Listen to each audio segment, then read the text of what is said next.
નમસ્કાર દર્શક મિત્રો, ગુજરાત દર્શન ન્યૂઝમાં આપનું સ્વાગત છે। થોડા દિવસો અગાઉ વડોદરા શહેરના કિસ્મત ચોકડી પાસે એક અકસ્માત સર્જાયો હતો।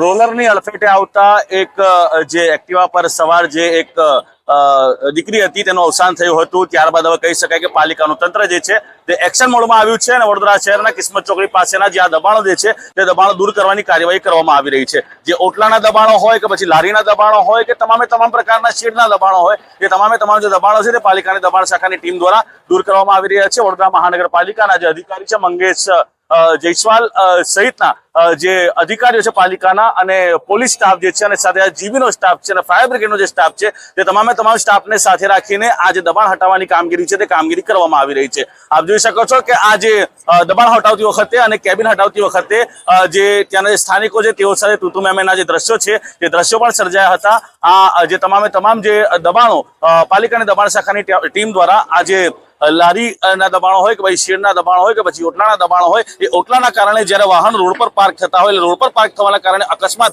સર્જાવાનો પણ ભય થતો હોય છે। આ જ વિસ્તારમાં થોડા દિવસો અગાઉ એક કુલર લઈને જતા ટુ વ્હીલર ચાલકે એક બાળકને પણ અડફેટે લીધું હતું। એટલે કે આ ચાર રસ્તા કહી શકાય કે અકસ્માતનો ઝોન એટલે એક્સિડન્ટ ઝોન જે છે તે પણ કહી શકાય, કારણ કે ચાર રસ્તા છે એટલે કદાચ અહીંયા એના કારણે પણ અકસ્માત સર્જાવાની સમસ્યા રહેતી હોય। એટલે ફ્યુચરમાં એવું પણ થઈ શકે કે અહીંયા સિગ્નલની પણ આવશ્યકતા જે છે તે થઈ શકે। એટલે ઓવરઓલ આ જે પાલિકાની દબાણ શાખાની ટીમ વોર્ડ નંબર 10 નો જે સ્ટાફ હોય કે પછી પશ્ચિમ વિભાગનો સ્ટાફ હોય, તમામ જે સ્ટાફ છે તેને સાથે રાખીને આ દબાણો દૂર કરવાની કાર્યવાહી પાલિકાની દબાણ શાખાની ટીમ દ્વારા હાથ ધરવામાં આવી છે।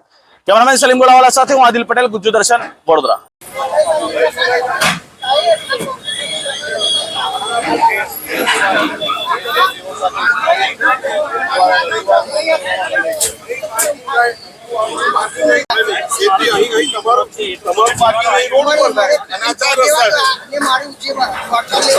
પશ્ચિમ ઝોન વિસ્તારમાં જે બહેલી વાસણા રોડ ફાયર સ્ટેશન છે એ ચાર રસ્તાથી લઈ કિસ્મત ચોકડી થઈ અને આગળ સન ફાર્મા રોડ સુધીની જે ચાર રસ્તા આવે છે, આ 30 મીટરના રોડ લાઇન અને જે અંદર જતા 18 મીટરની રોડ લાઇનના દબાણો દૂર કરવાની કાર્યવાહી અત્યારે હાલ હાથ ધરવામાં આવેલી છે।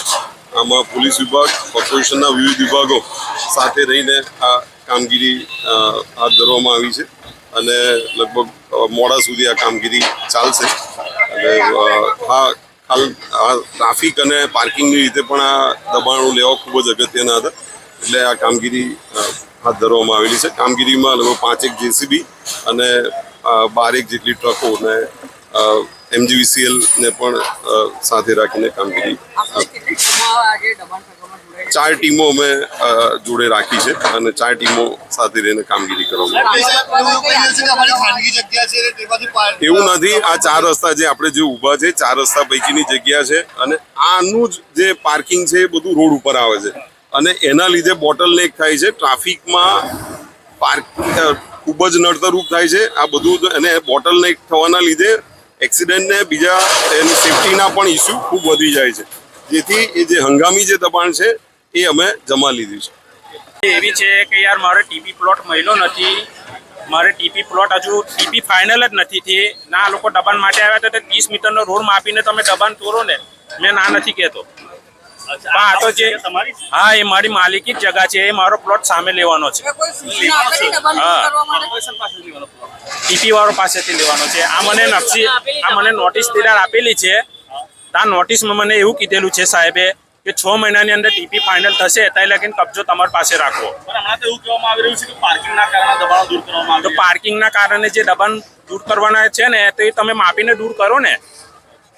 જે 30 મીટરનો રોડ છે એ માપીને તમે દૂર કરી લો, પણ જે મારી જે માલિકી જે ઉપરની બોલે છે એ તો તમે તોડી નથી શકતા ને યાર।